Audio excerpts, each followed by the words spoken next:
Welcome to the UK Niner podcast, part of the Across the Pond Sports Network. Now, here are your hosts, Matt Walker and Neil Baldock.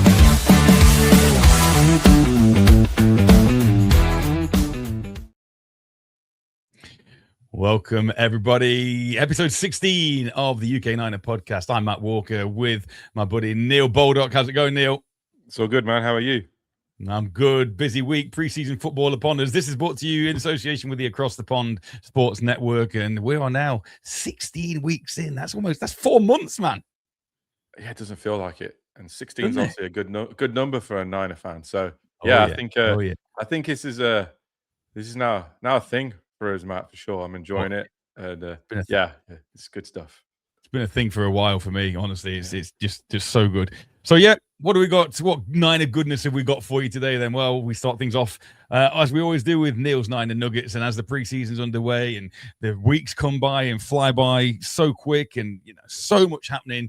Well, these shows are going to be packed over the next few weeks, and then we'll get into the season. And like we mentioned last week, we're going to alter the format a little bit, but again, we'll tell you about that a little bit nearer the season. So going to look at a preseason review, have a look at how week one went, the joint practice, the Titans game, what's come out of that. Then we're going to break out the Niners trivia book again. So we're going to hit Neil with some of those. Then we're going to have a look at some risers, fallers, and injuries from this last week of training camp and the first preseason. Preview the Chargers, who we visit in week 2. That's coming up on Thursday this week. And then a little bit of AOB, and we're all sorted. Sound all right, mate? Sounds perfect. Okay, but you know what's first. I've got to get you switched on to begin with, haven't I? We've got to try and get that grey matter working. So it's time for Name That Niner.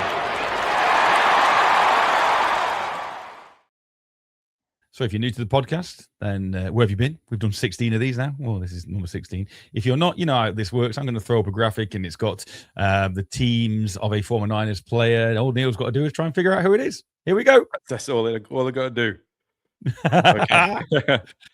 Okay, so is this Alex Smith? Yeah, it's Alex Smith. I told you before you came on how quickly you'd get that one. Of course, it's Alex Smith. Yeah, dead easy. That, like you say, Niners, Chiefs, and then the Washington Redskins or the Washington football team. Was he with them when they were the Redskins?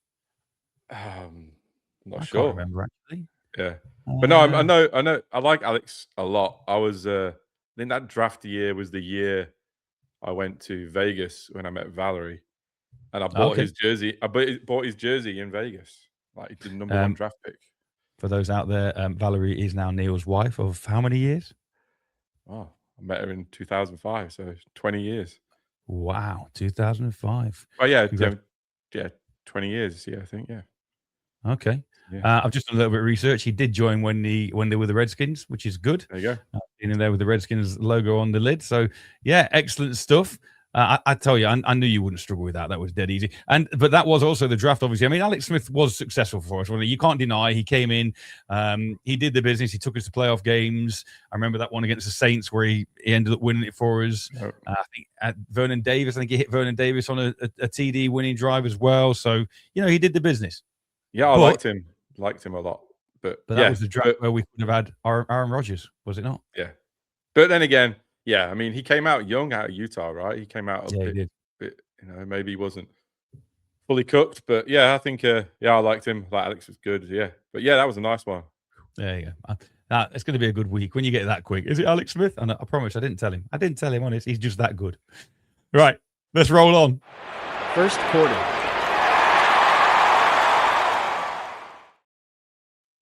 So first quarter, as always, we hand the reins over to Neil for Neil's Niner Nuggets. What you got for us, Neil?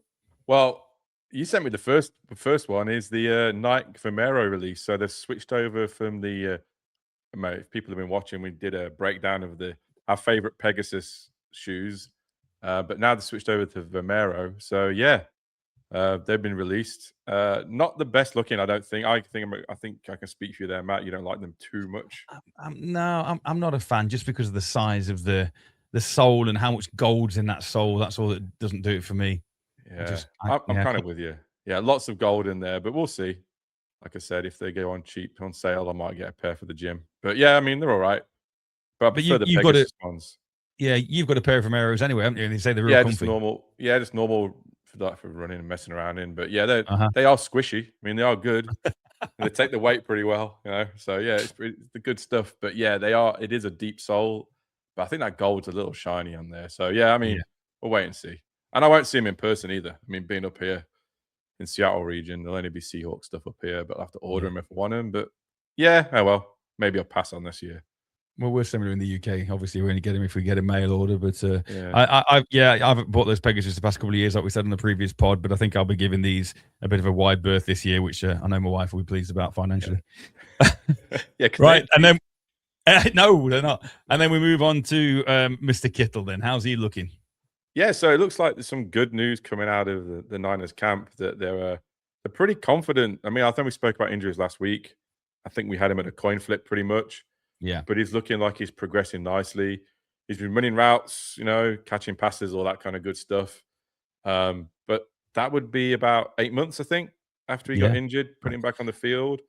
So, yeah, I mean, I still think it's a bit of a risk just flying him that far. But Mm. and even if he did play week 1, he's not going to do a full workload, I don't think. But I think it's just positive that he's tracking in the right direction.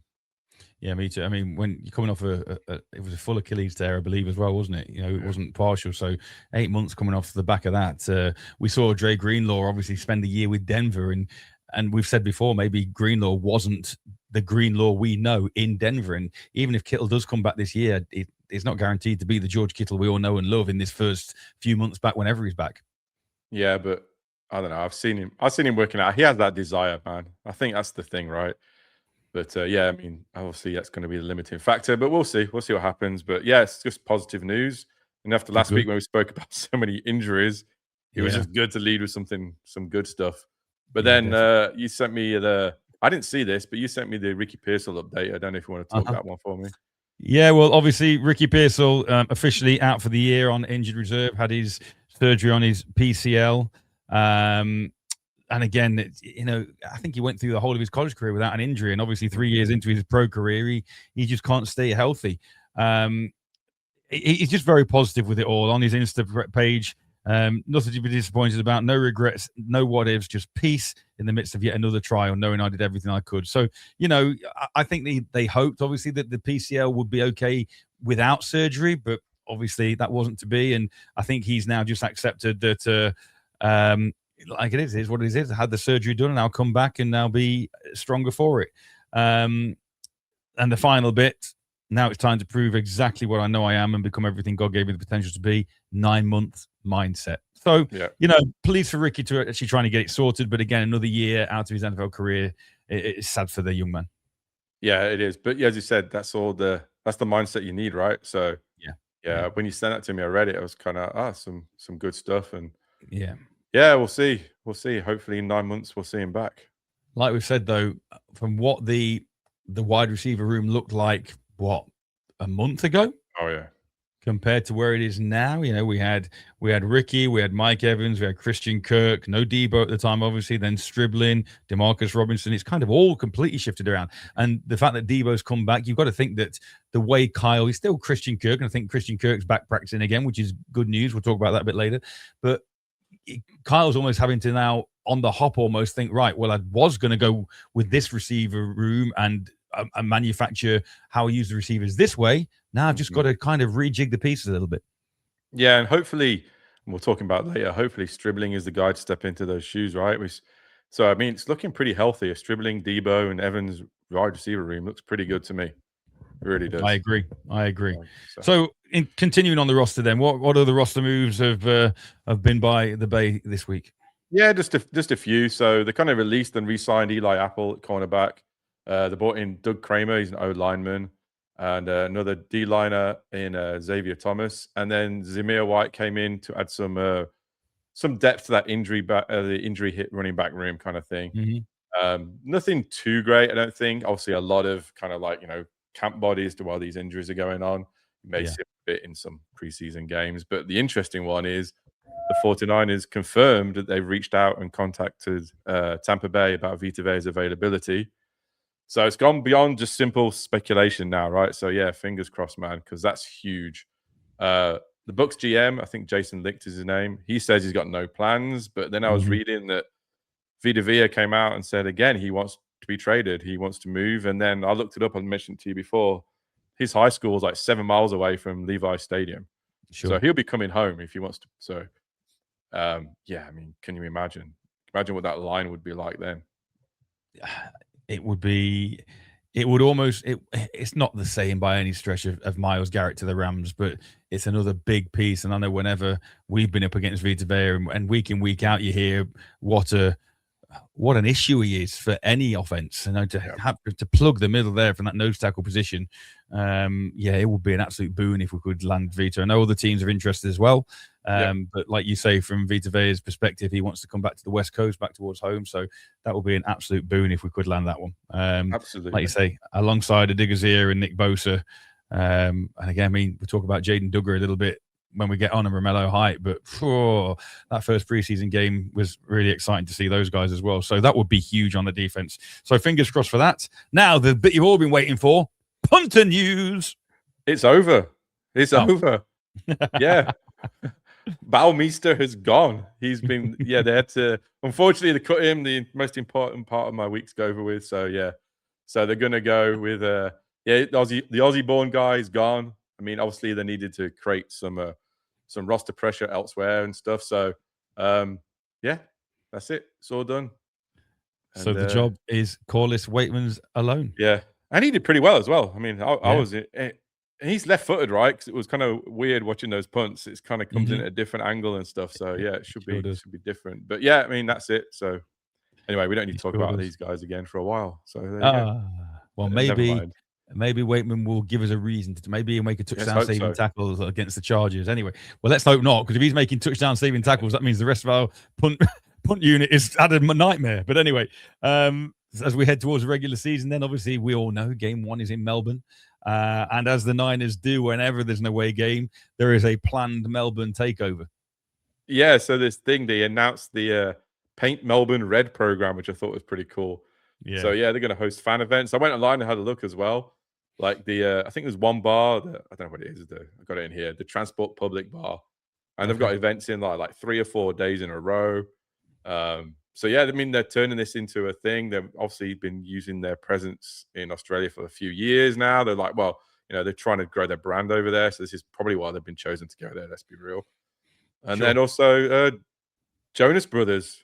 So there's going to be a little halftime show here as well. And I think it's on Netflix over here. I was on Netflix the other day. Yeah, it popped up on Netflix. So, so it's going to be interesting. But obviously, as you say, the Niners always travel well. So good stuff. Kyle's still not a fan. No. Well, he would. Yeah. No. He's sitting from a different perspective, man. He's looking. He wants to look after his team, but because the fans are going to do what they're going to do, right? So they are, and we know obviously UK, Seattle. There are Niner fans worldwide, and so that'll be great. Then back to Substation Gate. I put this on there because still I was watching Good Morning Football this week when one of the hosts was actually in the Bay Area before the Titans game. And they were all obviously Manti Te'o and the other hosts on there were kind of ribbing the 49ers about, did you go for a run this morning? You didn't go near the substation, did you? And but this week, Matt Mayoko and Jennifer Lee Chan have highlighted Pablo Torre's new scientific investigation, which found no evidence linking electromagnetic fields to the team's injuries. So, me and you have both said, and you've been 100%. You've so kind of, it's absolute rubbish. You don't believe it.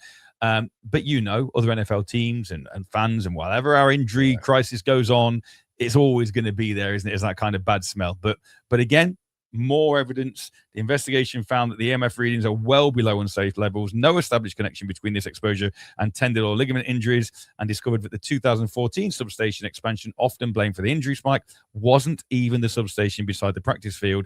Injury data showed San Francisco's record is bad, but not abnormally unique compared to other NFL teams. So it's just something that other, the media and other fans of other teams are just jumping on. And I don't know. And this will almost be, I can tell with you, this is kind of I don't even know why we're bothering covering it. With Brandon Ayuk, we're kind of ignoring now. So we'll put that one to bed. We will put that one to bed and talk about something. Put him in the same box as Ayuk, and it's the okay. It's all good. It's all good stuff. But it is important because what happens if one of these players has an opportunity to come here and then for whatever reason decides not to Yeah, because yeah, they do believe in it? So yeah, that's why it absolutely. has to be addressed, right? That's why people have Yeah, to talk about it. But sure. anyway, but the big thing, one of the big things this week, one of the nice things to watch was they released the first episode of The Build, which is their the YouTube channel, right? So they put it on YouTube and they do, I think it was like 30, 35 minutes long. There was a Yeah, few good things in there. I know you sent me a bit about Fred and Dre, but let's yeah, start off talking about Nick Bosa. And then how he was talking about it last season, how he found it a lonely road, sure. separated from his teammates, and he spent most of the off season in Santa Clara rehabbing instead of going back to Florida. So he stayed local, which is good. But the good thing here is it sounds like he's sharpened his motivation. He's ready to come back.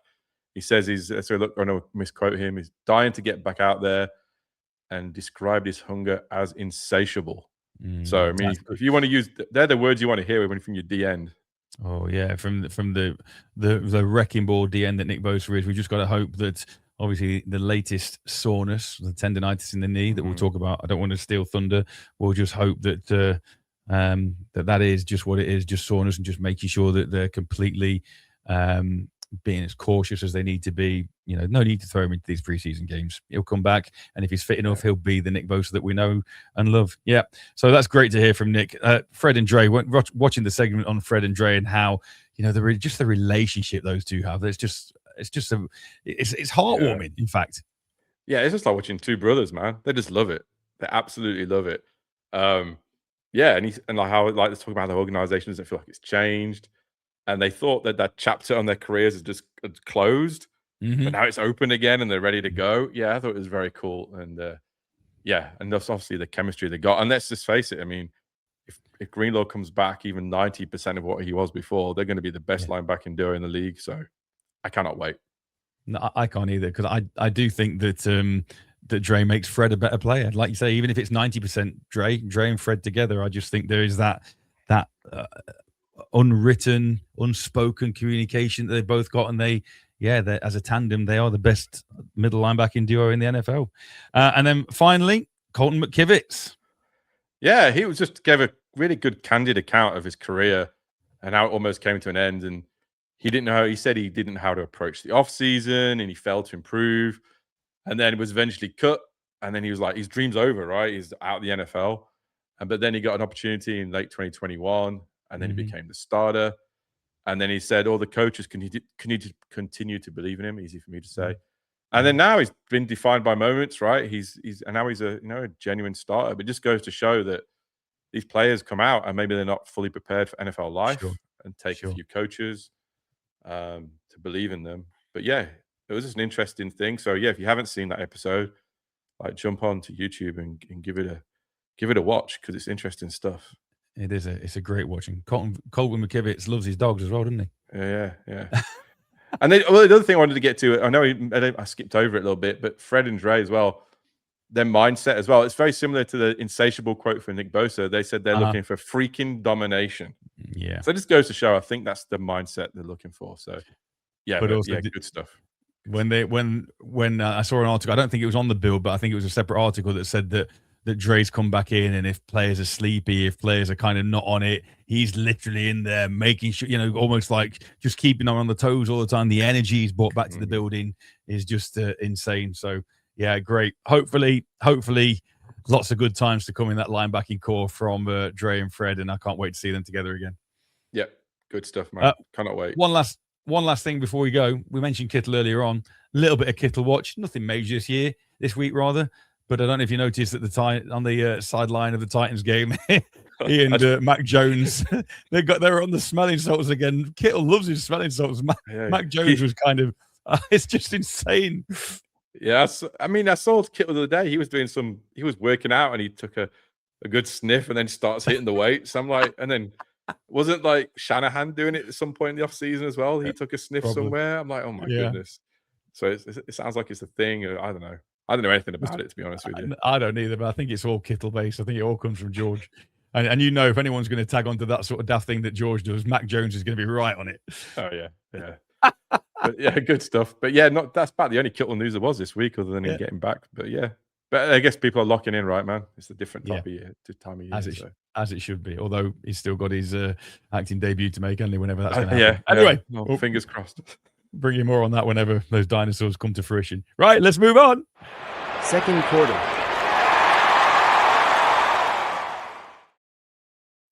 So the second quarter, then we are going to just deep dive a little bit more. We'll put injury update on here, but we're going to just flip things around a little bit, and we're just going to review the Titans' takeaways here from the last week of training camp. So week 2 of training camp. Started off with joint practice, Neil, with the Titans on Tuesday. Yeah, I thought it was really good. I kind of like try to get as much as I could, but I think the biggest thing here, I think the first 6 plays of altercations, fights, if you want to. But yeah, I mean, they were going at it. I saw Fred Warner was like getting really annoyed with the team, and you had to comment, tell them that they're wasting reps and stuff, and we're trying to play football, Yeah. all that kind of good stuff. But yeah, I mean, these two teams were going at it. I don't know if Salah had anything to do with that and trying to bring in his attitude to the team that he's trying to coach. But yeah, I thought they went straight at it. I thought it was interesting, but I also thought the Niners matched the intensity and they came out on top. So I think it was a good. Yeah, I mean, it was like, yeah, we know we're better now. Let's play. It was interesting. I told you I watch Good Morning Football quite a lot when I can grab it over here, and Kyle Brandt on there, and he's kind of right. Kyle Brandt's like, look, we don't need to see the preseason games. What we want to watch is these joint practices. Absolutely. Because the joint practices, ones against ones, and that's where all the drama happens, all the excitement. And you see, because there was a story, wasn't there, about the Patriots and the Colts and AJ Brown going up against Sauce Gardner, and AJ Brown put Sauce Gardner on skates like for one play, and that blew up, saying how good AJ is now again, and when he went a down period in Philly, and what's happened to Sauce Gardner, and Sauce Gardner reacted on social media going, hey, one play, so Kyle's right, to see these training camp, the joint practices, the aggression, and the fact that, like you say, it sounded like Fred particularly was really going in there trying to gee his men up to bully the Titans. Yeah. And then that's the next thing is him and Cam Ward. I mean, Warner was chirping at him the whole time. So, like, he was going in for tackles for loss. He went face to face with him, and he was just giving him just the full lot, unloading on him every play. Yeah. And, but, that's part of his game. He was saying he's got to get in his head. That's what the game is, right? So that's part of what his job is. So, yeah, and then there was more trolling as well when Jair Brown intercepted Ward and ran it back toward the quarterback. He's going to give him the football, but Ward wasn't interested. So they were going at it. I mean, and as you say, I mean, yeah, there's clearly more stuff going on in this game because I don't think, the Titans, they played their starters like 20 reps in the game, which I was surprised. Yeah. So this is the only time we really get to see ones-on-ones. And, but it was really interesting. And Purdy was excellent, dude. Yeah. I mean, he avoided turnovers. I'll sit here, I got the stats here. They did a red zone offense. He went 4 of 5 for 3 touchdowns in one of these red zone periods.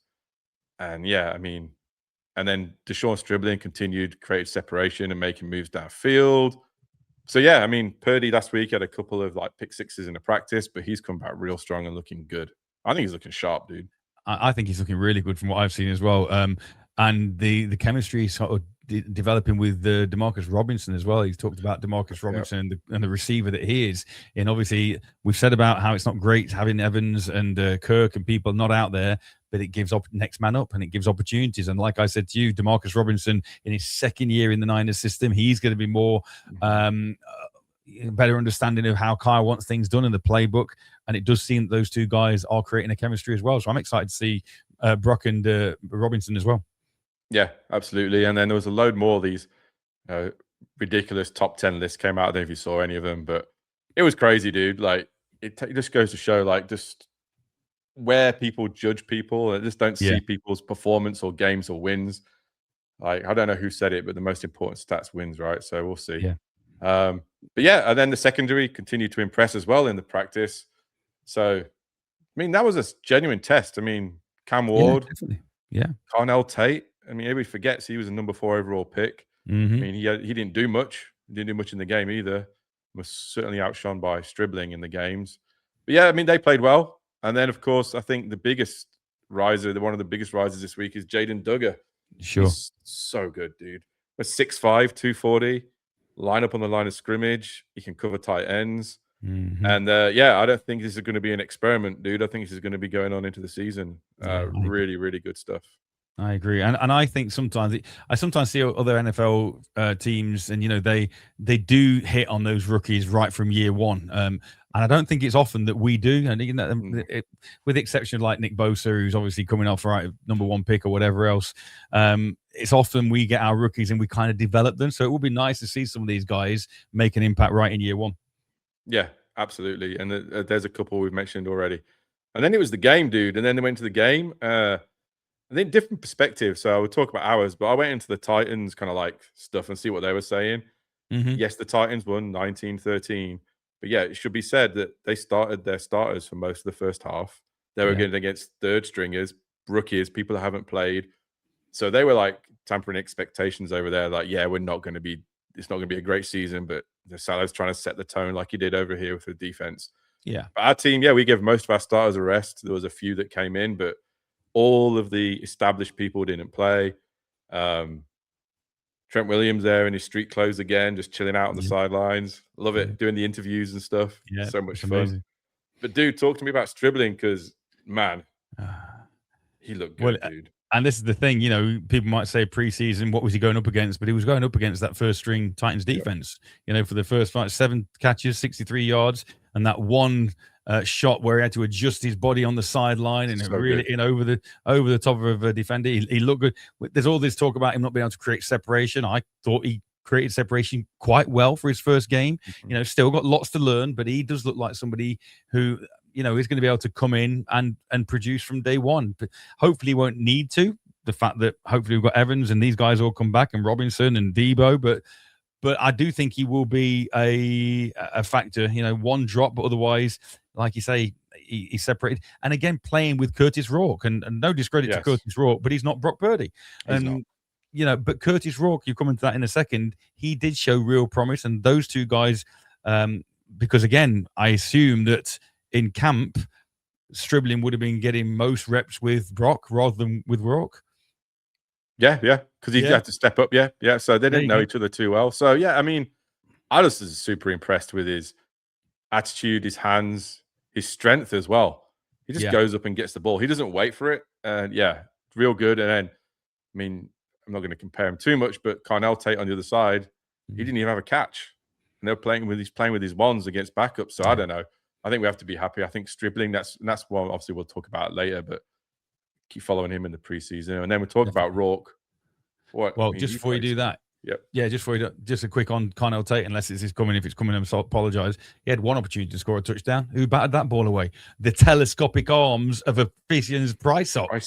Hey, man, those go gadget arms came out. He looked good. Yeah, he did look good. Yeah, I mean, they all look good. All of our rookies showed up, honestly.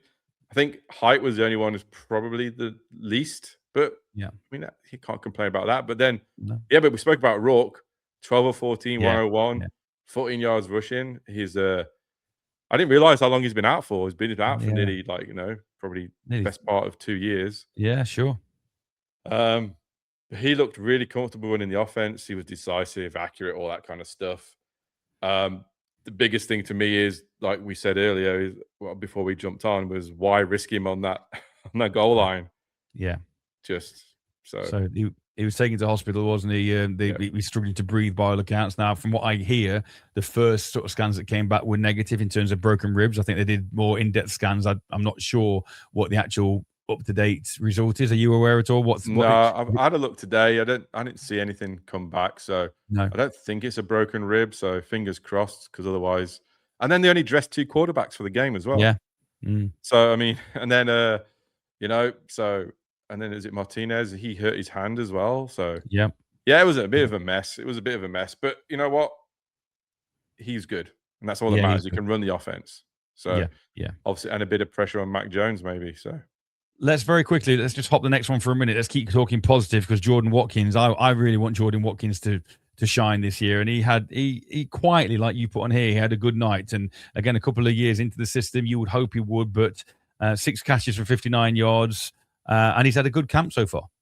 He has. And he also had that 21-yarder wiped off as well for a Jones holding penalty. So, and when I looked at the stat line, I think that's why I put it on here quietly. I didn't realize how well he did. So, Yeah, but it's exactly what they need.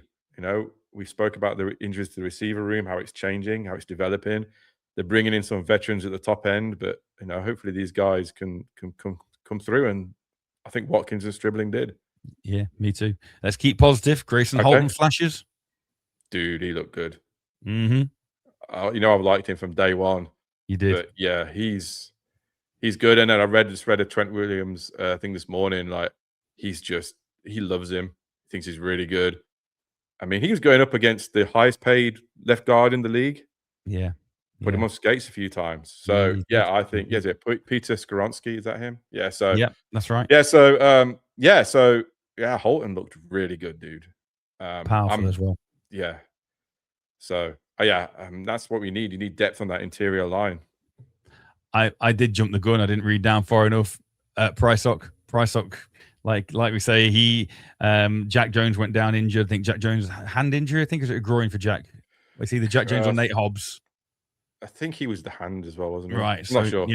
Nate Hobbs has gone down with a groin injury, but like you say, if Prysock can develop, his best play was that goal line break up against Carnell Tate. He finished the game without a reception on 3 targets. So, and Prysock was one of the reasons for that. If we can build him up as well, he looks kind of a good kind of outside corner. Really like that. We've already covered Corliss Wakeman getting the punter job. So then let's very quickly, we've got one big problem. Yeah. Left guard, dude. We suck. I don't know how to say it. I mean, it looked so good. I think Colby looked so good. Then the pads came on, then he wasn't good. Then Jones came in, then he wasn't good.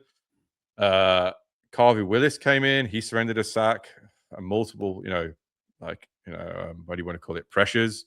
Yeah. I mean, he did look useful in the run game, but against pass, he looked terrible. Pass protection was awful. I don't know, dude. And I know they were going up against some starters, but then again, they've looked terrible in training camp as well. Yeah, they have. And we identified this week 1 and nothing's changed. So I don't know what they're going to do. I really don't. No, that is a real concern. Wasn't addressed in the draft, really. Not high enough, in my opinion, anyway. Obviously, wasn't addressed through free agency. It is a real concern with the season looming, because again, as I've seen on the European games that I cover, it doesn't matter how good your skill positions are. If you haven't got an O-line and you've got a weakness, like anything, like wherever you've got a leak, basically in a water pipe, that's what's going to get attacked, and that's what's going to be your Achilles heel. And unfortunately, left guard at the minute is definitely ours. Yeah, and they're going to, every D-line we have, they're going to go up against in the season. They're just going to go after our left guard over and over and over again. Until, like you said, we have to plug in with a Carl Juszczyk or do things like that. And it's limits your playbook, limits your inside running. So I don't know. We'll see where it goes, but I don't know. And just on the back of that, literally in the last 5 minutes, I've had a sort of an alert from Bleacher Report. Adam Schefter reports for the second time this summer, Aaron Donald was today listed as working out for the Rams on the NFL's transaction wire. So if the Rams get Aaron Donald back and they've got Myles Garrett, then that left guard position, oh my days. Yeah. We'll be putting a tight end in there as well. We'll play 7 on the line soon. But I don't know. We'll see how it goes. I mean, you got to trust, and then there's ways to do it, right? You can slow the run. We just mentioned the run game was pretty good. Carver Willis did pretty well. So you can slow down a pass rush with a good run game. We've got McCaffrey, probably still a top 5 back in the league. So it's not all doom and gloom. And Purdy's very, he can move off his spot well. So he's elusive. He's elusive. He can extend plays. He can. We know he can. I think we kind of covered the ribs thing with the injuries rather. Thankfully, not too many serious ones from the game. Curtis Rourke with his ribs all being well, that's come back. No fracture, like we've said. Discharged from hospital Thursday night. And Jack Jones with the right hand.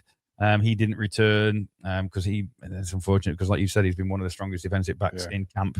I think Nate Hobbs as well picked up a groin injury from what I remember, unless that was in training camp afterwards. But I know Hobbs is down as well, which is going to give Prysock a few more opportunities as well. Yep. But I don't think, as you said, nothing major. So thank goodness for that. First time for everything. Yep. Right. Okay, then. That's the first half done. Looking good. Loads to talk about again. Right. Time for a breather. Halftime.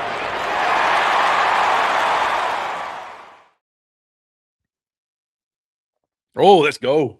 The book is back. The book is back. Right. So what I'm going to do then here today, I've basically given you a topic the last few weeks. I just want you to give me a chapter. You've got go chapter 1 to chapter 13. There's 13 chapters. If you pick one that we've had before, we can pick again. So chapter 1 to 13. Let's go in number 8. Chapter 8, Steve Young's chapter. Okay. So this one's called No Air Zone. Now, I've no idea what that means until I get there. So we'll go to page 76. No Air Zone. So this looks like being all about the secondary, as you may have been able to guess. Okay. Defensive back, secondary, etc., etc. So we'll do what we normally do. We'll just go 5 questions. You can pick them. There are 20 questions total. You can choose whatever you like, and we'll see what your knowledge is like of the 49ers secondary over the years. Oh, wow. Let's go for number 18. 18. Okay. Yeah, random. Question 18. Which defensive back holds the 49ers record for career kickoff return touchdowns and is the only one who has a multiple kickoff returns touchdowns in a single season? I'm going to give you some options. A, Alan Rossum. B, Dana McElmore. C, Joe Arenas. Or D, Abe Woodson. And all I can say is I'm happy you're doing this quiz rather than me. So, A, B, C, or D? Alan Rossum, Dana McElmore, Joe Arenas, or Abe Woodson? Let's go for A. You're going for A. Okie doke. Give me another question. 13. Oh, you're putting them. Oh, I can see what you're doing here. Check you out, technology. My computer started working on its own. I was like, oh my God, it's poltergeist. No, Neil's just updating the Google Docs live. Love it. Right, question 13. Ronnie Lott holds the 49ers record for most interception return yards in a career. Okay. So how many interception return yards does Ronnie Lott have? Your choices are 587, 609, 643, or 693. They're so close. Let's go for C. You're going for C. Okay. 643. All right. You've plugged that one in. Great. Question 2. Question number 2. When you're going to get at least 20% of the answers right. Okay. Let's go. When did Deion Sanders play his one season with the 49ers? 93, 94, 95, or 96? Don't get tripped up by when the Super Bowl was. Oh, no. This is what the problem is. 93, 94, 95, or 96? 94. So that's B you're plugging in. Yeah. Okay. Plug it in. Not 100%, to be honest. Put it in. It's in. Oh, not in my... Oh, yeah, it's coming. It just got stuck across the pond. Go on then. You got 2 more to go. What do you want? Let's go for 20. Let's round it out. Number 20. San Francisco only had 2 interceptions during the 2018 season, a franchise low. Which 2 players intercepted those passes? Was it A, Fred Warner and Jimmy Ward? Was it B, Richard Sherman and Kalo Witherspoon? Was it C, Antone Exum Jr. and Jaquiski Tart? Or was it D, K'Wan Williams and Richard Sherman? 2018. Warner and Ward, Sherman and Witherspoon, Exum Jr. and Tart, or Williams and Sherman? I'll go for D. You're going D? Okay. You're going K'Wan Williams and Richard Sherman. And one more. 7. 7. Who was the first 49ers secondary member to be named an All-Pro by the Associated Press? Jimmy Johnson, Lowell Wagner, Rex Berry, or Jim Kaysen?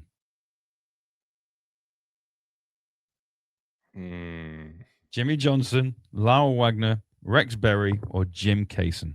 First All-Pro for the Niners secondary. First All-Pro by the Associated Press. First San Francisco secondary member to be named an All-Pro. Johnson, Wagner, Berry, or Case. Jimmy Johnson. So I'm going to go for B and completely guess. Lowell Wagner, B. Yeah, Okay. sure. Let's go for him. Alrighty then. Here we go. The answers are locked in. First of all, you went with question 18. Which defensive back holds the 49ers record for career kickoff return touchdowns? He's the only one who has had multiple kickoff return touchdowns in the season. You put A. What do you put A in again for?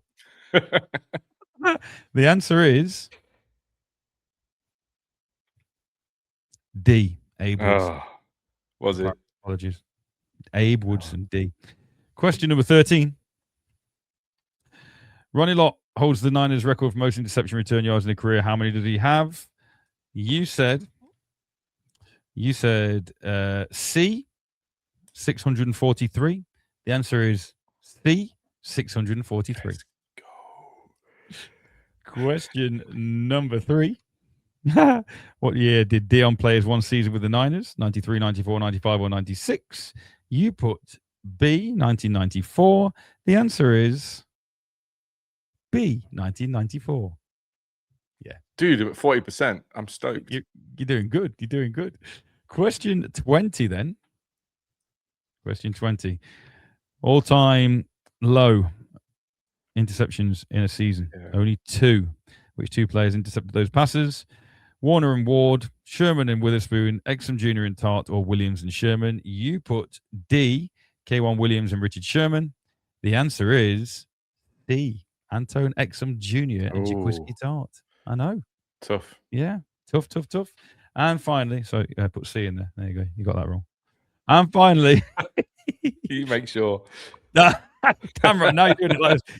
Number 7. Who was the first San Francisco secondary member to be named an All-Pro by the AP? Jimmy Johnson, Lowell Wagner, Rex Berry, or Jim Kaysen? You put B. You put Lowell Wagner. And the answer was D, Jim Kaysen. Oh well. That was tough. I'd have got the D on one.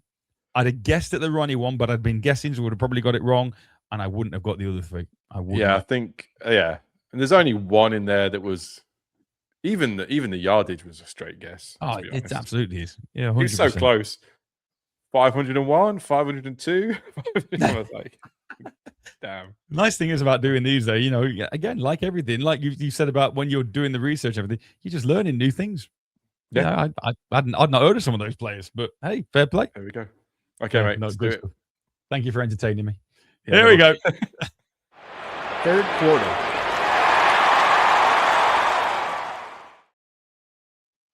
So when we go with the third quarter, then we're just, like we say, we flip things around a little bit.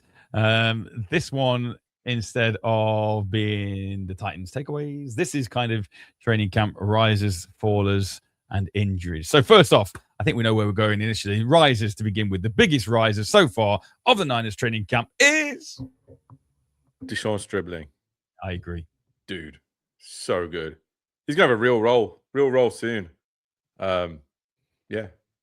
I just can't believe how good he looks, how settled he looks, how pro he looks. I think that's the biggest thing. Yeah. He looked pro in that game. He didn't look lost. He knew what he was doing. There was an interesting interview with Purdy I saw online the other day, how he was saying when everybody gets to the NFL, they're all as good as each other. That's what he was saying, right? He was saying they're all the elite of the elite of the elite. There's no difference. The difference that separates is the mind, he was saying. It was kind of interesting. And I think that's where Stribling is. He just seems to know how to play the game of football. Yeah. And I think they commented on that. I think that's the way to look at it.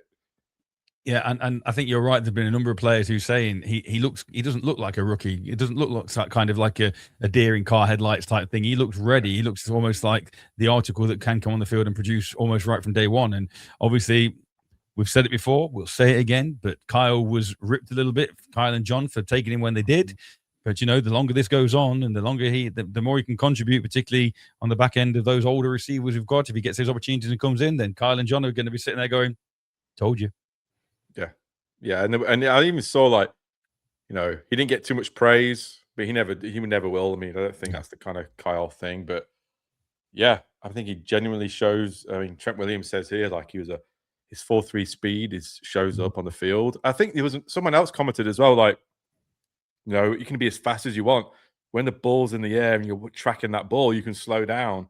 But he tends to get a little bit faster. He's like, so he's got it. He seems to have it. Obviously, it's only one game. We shouldn't go too crazy, but I think it's just interesting. But also, it's been consistent all the way through training camp as well. It has, and into the first game. And obviously, I've just read before I came on tonight, Brock's inactive again for the Chargers game, I believe. I think I saw that, unless I've read something completely wrong. I'm questioning myself now. But obviously, therefore, he's not going to have that opportunity with Brock. But still, he's doing it again and again with whoever's up there. So brilliant. Another receiver on his way up. Yeah, you mentioned him earlier, Demarcus Robinson. Probably the most overlooked story of camp. I know we've spoken about it a little bit. I think you really like him, and rightly so. But he seems to take his opportunity. Obviously, these guys get a bit more reps with the injuries, so on and so forth. But yeah, I mean, he just looks really good, and now looks more like a meaningful piece of this offense rather than just veteran like insurance. And so he's pushing now for a roster lock. I feel like he's just coming along leaps and bounds. There was a thing in the other week. We had a one-on-one battle with Upton Stout. He looked really good. But yeah, I think we've seen the issues in the receiver room, and the two biggest risers are two receivers, one of them being a rookie 1 year two. That's some good stuff right there, mate. Yeah, definitely. I just think there's so much to be said for being in a system for a year. You sometimes can't, whether you're rookies, whether you're a brilliant free agent. I know, like Emmanuel Sanders came in and produced straight away with Jimmy G back in 2019, but I think there's so much to be said for these guys coming in, and okay, it might not work right from day one, but if you've been in the system for 6 months, 8 months, a year, then these guys, it just looks like he's more comfortable than he was when he first came in, and that's understandable. And he's still, he's on the older side, but he's still got plenty of gas left in the tank, in my opinion. And Brock really seems to like him. Yeah, and going back to dribbling, I saw some stuff yesterday where he was working out with, I think Mike Evans looks like he may have brought over one of his wide receiver coaches with him. Okay. And he was working one-on-one drills with him, more like first team rep stuff, dribbling was rather than the backup. So I think his performance is being rewarded with like better camp time as well. So that's good stuff. Yeah. But then I think now we switch over to the defense. Yeah. And I think the guy we spoke about earlier is Jaden Duggar, probably the biggest defensive riser this week. And like we said, this wasn't based on one interception, one sack or anything, but he's just, like we said, it's just consistent work. We mentioned him a few times during the week, during like training camp.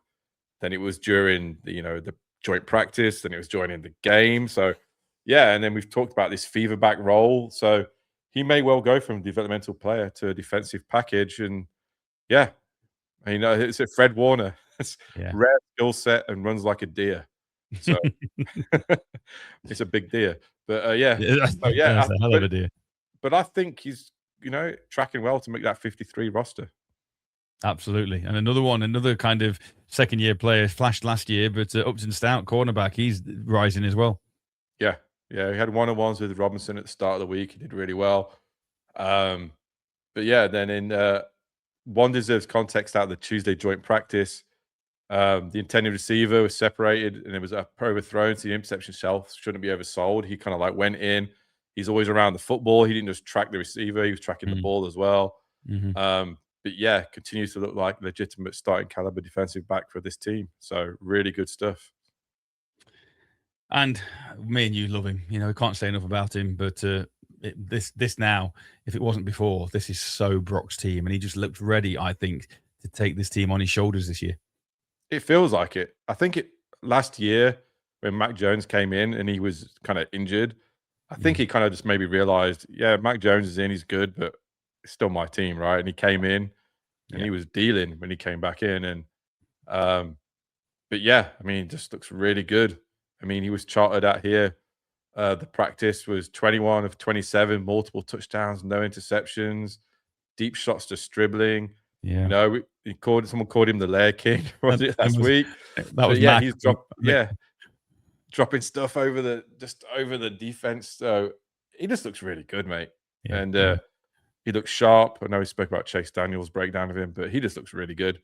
But yeah, I mean, I think it's a positive week. I mean, they were the top 5 Mhm. But honestly, there was a lot more. So There were others. There really were good. definitely others. Yeah, we can't go too far. But wherever there are rises, there are also fallers. And unfortunately, the majority are on that offensive line, like we mentioned, we briefly touched on earlier. Yeah, so I was looking for 5. Honestly, I was going to do Okay. 5 and 5. Be straight Yeah. with you. But honestly, the fallers, there was only 2 main ones, and like you said, so Enrique Cruz Jr., he was probably one. He's clearly behind where he should be. Um, Probably, I think, still being projected to make the roster, but mainly as a developmental player. But Yeah. he's raw. I mean, he's got physical tools, obviously. I mean, he got drafted into the league, but he looks rough. Yeah, genuine performance faller. Didn't play well. And then the other one is Connor Colby, from where he was at the start of camp, being the favorite for the starting job.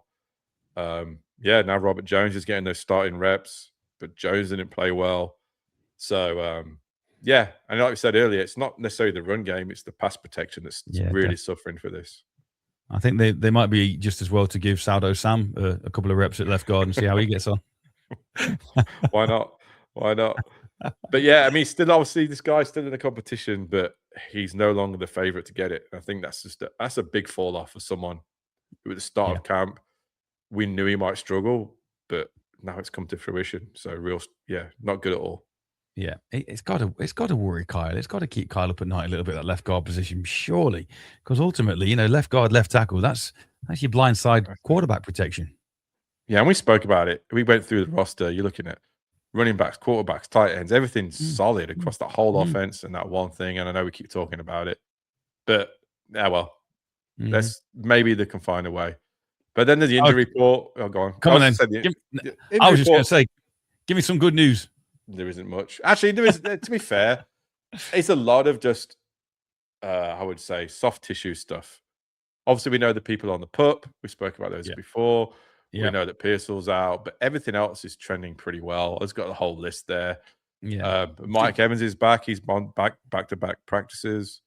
So Bosa's gone from day to week to week, hasn't he? Is that a concern? Yeah, I don't know. Who knows? Because they were just saying that it's just expected tendonitis around his knee. I mean, he's recovering from an ACL, right? So I don't think it's anything to be too alarmed. I think Bosa described himself as feeling solid. Still has enough time to prep for Melbourne, but he was never going to play anyway. So who knows? Oh no. Yeah, are we worried about CMC? Age, tightness? No, I'm not. No. Last time he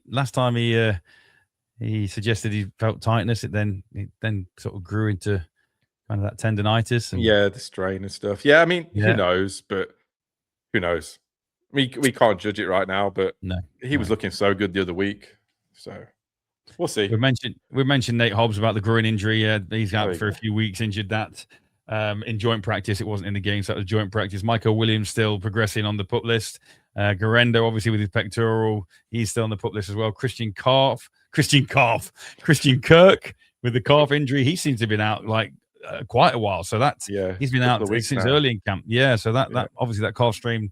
It sounds a little more than a strain to me, but anyway, Kalen Black, we know with the adductor. And that's the biggest thing for me for Kalen Black. He was looking good. He's now lost reps time because I heard somebody say this as well. Training camp, being available in training camp. If you're not available in training camp, Kyle historically doesn't then trust you in games. So if you miss training camp, the chance of you getting on the field in Kyle's offense is vastly reduced. Yeah, you got to earn his trust there. He's not going to just suddenly start. I'm going to trust this guy I don't know anything about in the middle of a game. So no. Hopefully, but I think he's trending back to be back. Hopefully, before the end of the preseason, at least get one preseason game in. Yeah, and then we know about Jordan James. Yeah. So Stafford with his hamstring, Keon White with his adductor, but Arian Lowe still with the high ankle sprain. That's obviously going to be one of the longest ones. That high ankle sprain. Kyle still out with his broken finger. Juszczyk, that is. Gifford of the hamstring. But like you've just mentioned, positive. Mike's back. Jacob Cowan's back as well. Carver Willis cleared concussion protocol. So. Like we've said about the substation, one thing or another, yes, we've got injuries, but other players have got injuries. I've already seen a number of season-ending injuries from different camps around the country. So, we look at what we've got, but sometimes you're so focused on your own team, you forget this is the NFL and it's part of the deal. It is. These aren't small guys going at it. They're No. running fast and running hard, mate. So Yeah, they really are. They really, really are. Right. Okay. Good stuff. Let's move on to the fourth quarter. Fourth quarter.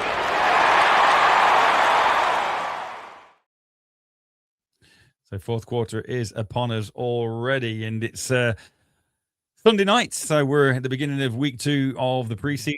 We visit the Chargers at Levi South on Thursday night. Down to what do we expect from that Chargers game? Pretty much the same as we saw from the Titans. I think so, and also, but I think on a like mirror kind of what you said earlier is like I think I'm more interested in the joint practice on Tuesday. I think that'll be the only time we see the ones go against the ones on this. But yeah, I mean, Jim Harbaugh rested most of his starters in their game, so I don't see as many starters in either of the games. So I expect to look for a lot of information coming out of the joint practice more than anything else. Yeah, I love as well. You know, I'm convinced that Jim Harbaugh is still bitter about how his 49ers tenure ended, and any time he gets a chance to go up against the Niners, you know, and if Fred Warner starts, you know, because they were taking Titans to the ground, weren't they? You don't do that in joint practices, but they were knocking the thud tackles, but also thudding and then knocking to the ground, which you know. And if that goes on with Jim Harbaugh will have something to say about that. He'll be out on the field. He'll be out on the field throwing stuff. Yeah, I mean, and I don't blame him. I mean, yeah, so hopefully it's a respectful practice and we get the reps that we need, because I think that's what the most important thing is, especially looking at that kind of stuff. But then to the game itself, I've got like a few things to look at here. We'll just go through these quick. Obviously, left guard. Just focus on that. Just look at the left guard. I'm probably not going to be watching any other position, honestly, in that game. Just seeing what's happening. Seeing if they get better. Stribling again. Can't wait to see him. That's going to be interesting. Can he put it back to back and really continue his good camp? And then Rourke, is he going to be back? One thing, well, I was going to say with the Rourke bit, is he going to be back? And if he isn't, because I'll be honest, Adrian Martinez didn't look good. He looked out of his depth when he came in. So in that case, does Mac Jones get a few reps then? Because if it's me and Rourke, as you know, he's had this injury, he's been to hospital because he's struggling to breathe. Do you want to risk him again? You know, okay, I understand why he won't put Brock in right now, but it's worth getting Mac Jones in there so you can get him off the sideline with his smelling salts and give him some action. Maybe, and you maybe don't want to stunt the development of Stribling by playing Martinez, right? So I don't know. I mean, that's going to be a good call. We struggled against the run defense to start against Tennessee, so hopefully they jump out a little bit quicker. Obviously going up against a Mike McDaniel offense. We spoke about defenses, injuries to the secondary on the defense. So Jack Jones and Nate Hobbs. So Hobbs are going to miss a few weeks. Don't know if Jack Jones is going to be back. So Prysock's going to get some more time. Yeah. So we get to see him, all 6'3" of him. Yeah. And then interesting is we'll see Trey Lance, which is crazy. I saw a meme. Do you see the meme? The meme said something like, it's that time of year where 49er fans are reminded that they gave up 3 first-round draft picks for this.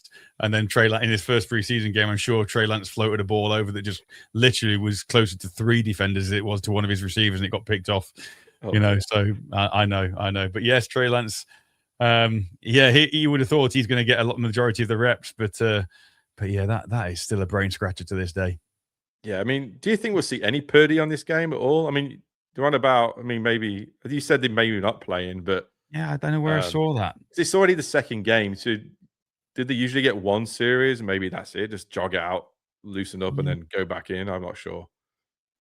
But anyway, I'm just having a quick look up now. And just see if there's anything, or whether I dreamt that. I'm sure I saw something about him being inactive in this. But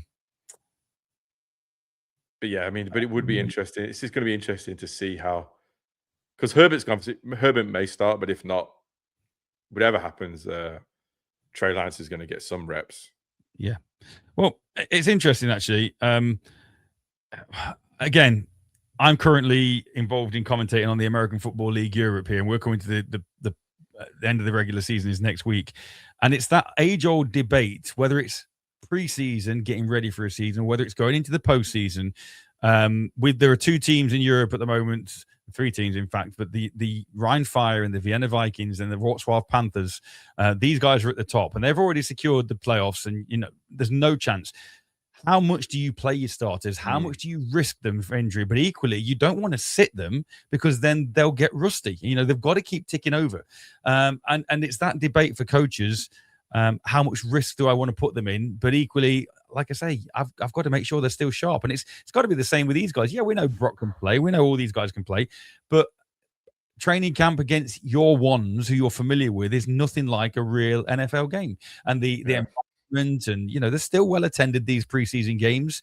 And again, going to it's so far, so it may well be heavily Niner inhabited again, fans wise, but going into an environment where you've got to call plays with an atmosphere, and you've got to execute and get used to it. There's, like you say, I agree.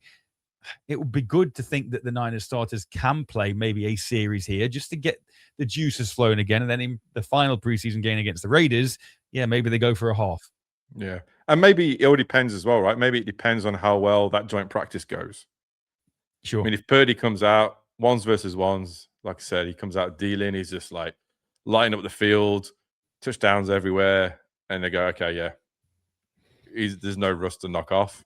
Yeah, maybe that's you don't right. risk him at all, so we'll see. No. Excellent stuff.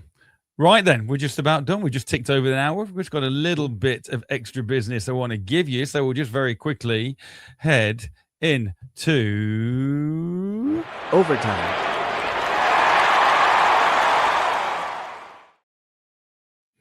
So for those of you over in the States, you may or may not be aware, I probably think you will probably be aware. I don't know how much coverage this gets. Is it getting much coverage over in the States? The World Flag Championships out in Dusseldorf in Germany? 0. Really? Okay. I've not heard or seen anything until you sent me this. I went straight onto YouTube and I watched the highlights. Okay. I thought it was interesting. Yes, so obviously these championships are the world championships for the men's and the women's flag football teams, and basically what's at stake is qualifying for the 2028 Olympics. The finals have been today, and I should have the results right here. Let me have a quick look.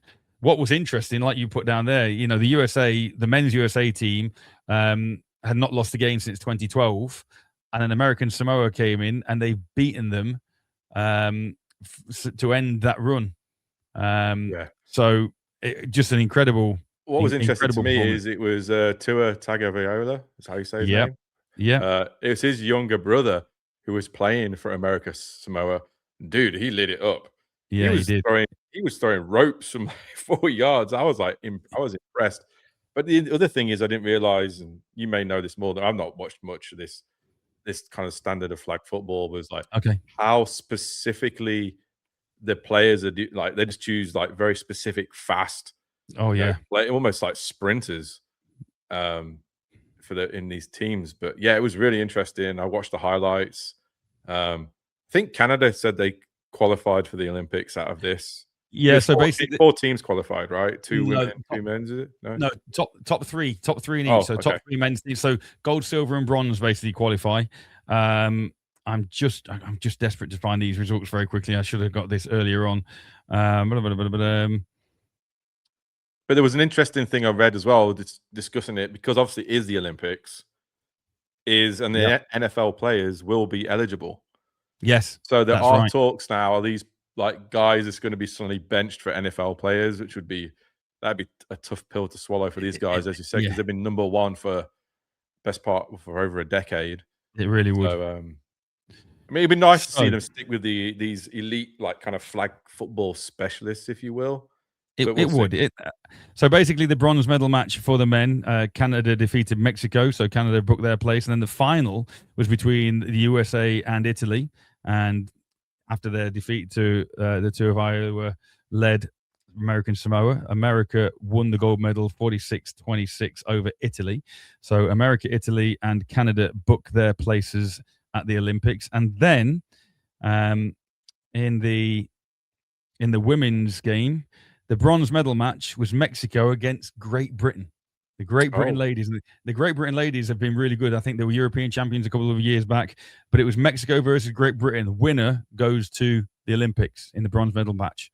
Mexico 20, Great Britain 19. Oof. So they can still qualify. There are other events coming up, but Yeah. the Great British team, and they've been undefeated in the group games. They played so well, but they just narrowly lost out, which is a real shame for us British fans as well. And then the final was USA and Canada. And Canada edged out the USA 27-20 to take the gold medal. So Canada, US, and Mexico women qualify for the Olympics in 2028. And I agree with you. These guys who are competing out there and they're building it and they're qualifying, they should be the teams the players that represent the Olympics. 100% they should. Yeah, I think so. Hopefully they see a bit of common sense, because they're clearly the best team anyway. Of course. So yeah. So yeah, it'd be interesting. But yeah, I'm kind of like, now I'm hooked into another brand of football I didn't really follow. Sorry. And one last little tidbit of AOB. Let's head back to Forest. Forest looking decent. Yeah, mate. I'm actually wearing a Forest today. Yeah, I'm stoked, dude. I can't wait. I cannot wait. Have you bought that away kit yet? Not yet. I was looking at it this morning. I prefer this year's home kit. I prefer the red, the cloudy red smoke one to the. It's green and red, the away jersey, isn't it? Yeah, I just like the classic Adidas though. Fair enough. Yeah, the actual. The other thing is, I think there's a time pressure on, because who knows what sponsor they're going to get. That's and true. Could ruin that shirt. If I get it now, I can get it just plain. It'd be like a nice shirt to wear. Yeah. But you're obviously aware why we haven't got a sponsor at the minute, are you? Yeah, there were the gambling rules and stuff. That's right. Yeah. So I think there's 3 or 4 Premier League teams who are currently looking for a sponsor, because there have been laws brought in about gambling on the front of soccer jerseys over here. But yeah, so good. The English Football League kicked off this weekend, so all the lower divisions kicked off this week. The Premier League starts in a couple of weeks' time. NFL just around the corner. It's week 2 of the preseason, as we've mentioned. Niners visit the Chargers on Thursday night. That's us just about done for episode 16. Another jam-packed one, Neil. An hour 6 has gone in a flash again. Yeah, so quick. When I looked up and I was like, oh boy, like just flying at that much time. Yeah, but yeah, dude, it's so good to get. And like I said, doing this podcast is like, this is how I used to follow football like 15 years ago. Yeah, I just in it. And now I'm in it again, and now I'm watching flag football. So who knows where it's going to go? I just wish my kid's taking photographs for his high school football team in 2 days. So I mean, that's all real, man. He's like, no, they're going to be kitted out, taking their team photos. So got high school football starting soon as well over here. So I tell you what, mate, you need to send me some shots of that, and we'll get that up on the podcast. We'll get old Haddon up there, and was he playing receiver this year? I'm not sure. We've got a new head coach. Right. Yeah, he keeps it pretty chill. Keeps it close to his vest. Yeah. I know he played some cornerback a few weeks ago, and he had a pick and stuff. So who knows?